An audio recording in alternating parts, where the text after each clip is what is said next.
Bonjour. Le cas clinique que nous allons vous présenter a pour but de montrer aux étudiants, aux médecins, comment analyser les données cliniques, les images radiologiques, éliminer les autres diagnostics, préparer la conduite à tenir et voir les résultats à long terme. Pour cela, je vous demande, à chaque fois qu'on pose des questions, mettez à l'arrêt votre diapo, réfléchissez, répondez avant de passer à la réponse. C'est une maman de 25 ans qui s'est présentée à la consultation pour une tuméfaction douloureuse de son poignet gauche depuis 4 mois, avec limitation des amplitudes du poignet, avec un état général bon.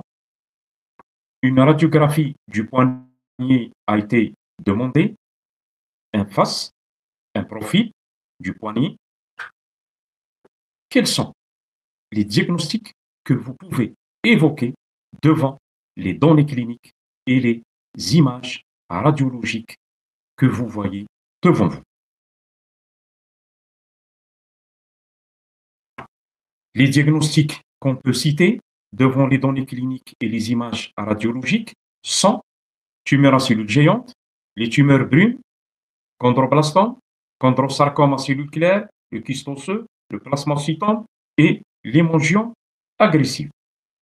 Comment il faut raisonner devant tous ces diagnostics et à la fin garder le plus probable? Vous avez déjà l'âge de la patiente, 25 ans, le début de la symptomatologie qui remonte à 4 mois, l'état général qui est conservé, le siège de votre tumeur qui est épiphyso et un peu, elle prend la métaphyse, cette image lacunaire.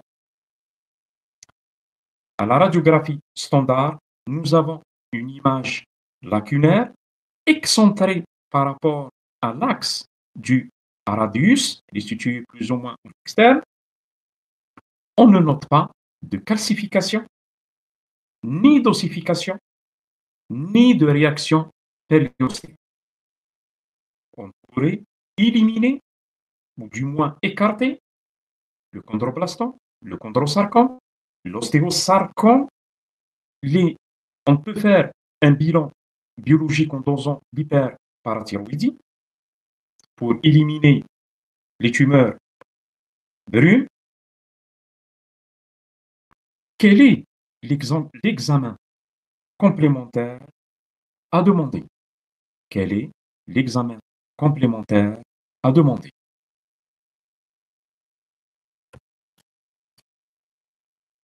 Nous avons demandé un scanner du poignet. Les images citées au niveau des radiographies standards sont confirmées par le scanner. En plus, ce qu'on peut voir, on peut voir ce liseré fin, qui entoure la tumeur, qui est parfois perforée ou rompue. L'image qui est en bas et à droite, on peut voir une image pseudo-cloisonnée en nid d'abeille. Ces cloisons sont dues à une résorption osseuse inégale. Est-ce que vous confirmez le diagnostic cité en première position? Le médecin radiologue évoque le diagnostic d'une TCG, c'est-à-dire tumeur à cellules géantes, grade 2. Est-ce que vous êtes d'accord avec le diagnostic et le grade de la tumeur? Deuxième question, quelle classification le médecin radiologue a utilisée?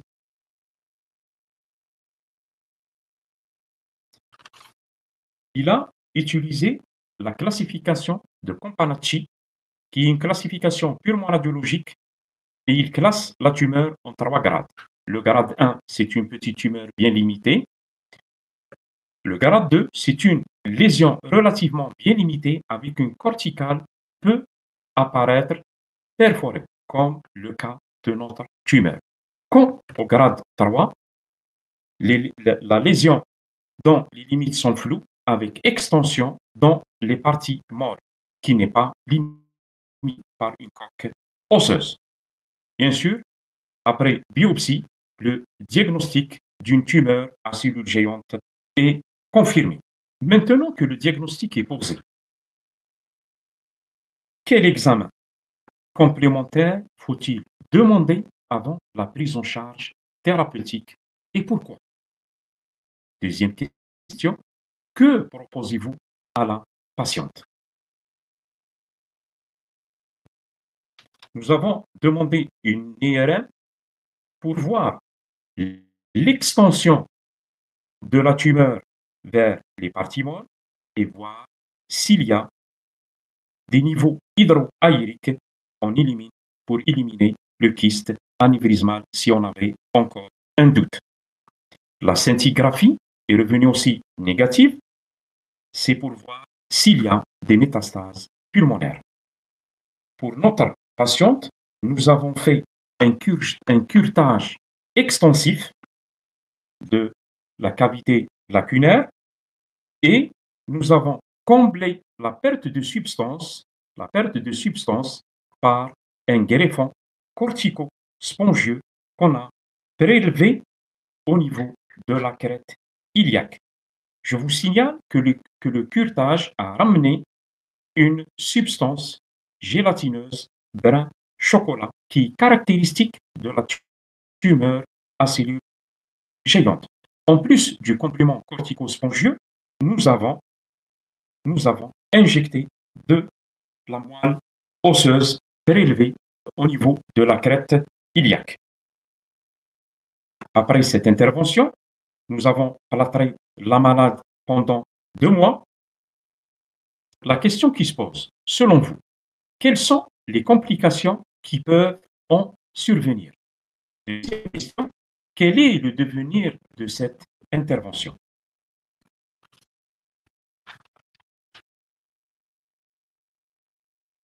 Après 3 ans, on ne note pas de récidive puisque ces tumeurs récidivent entre 20 et 40%. On n'a pas noté de récidive. Regardez, on a une bonne congruence du greffon que nous avons mis pour combler cette cavité avec un bon remodelage. Cette patiente, elle a eu une deuxième grossesse qui s'était déroulée d'une façon plus normalement possible et elle a une fonction du poignet très appréciable et la patiente, elle est très satisfaite. Ce qu'il faut retenir de cette tumeur, c'est-à-dire tumeur à cellules géantes. Premièrement, c'est une tumeur bénigne. Elle survient chez les personnes âgées entre 20 et 40 ans. C'est une prolifération des cellules mononucléées, qui sont des cellules précurseurs des ostéoclastes, associées à des cellules multinucléées, qui sont des ostéoclastes-like. C'est une tumeur lytique qui se manifeste par des images lacunaires, ne possédant pas de calcification, ni ossification, ni réaction périostée. Le patient peut aussi se présenter avec une fracture dite pathologique. La localisation est surtout épiphysaire, où on peut aussi avoir des localisations épiphyso-métaphysaires. Le genou est atteint dans 50% des cas, soit l'extrémité supérieure du tibia, soit l'extrémité inférieure du fémur, soit l'extrémité supérieure de la fibula.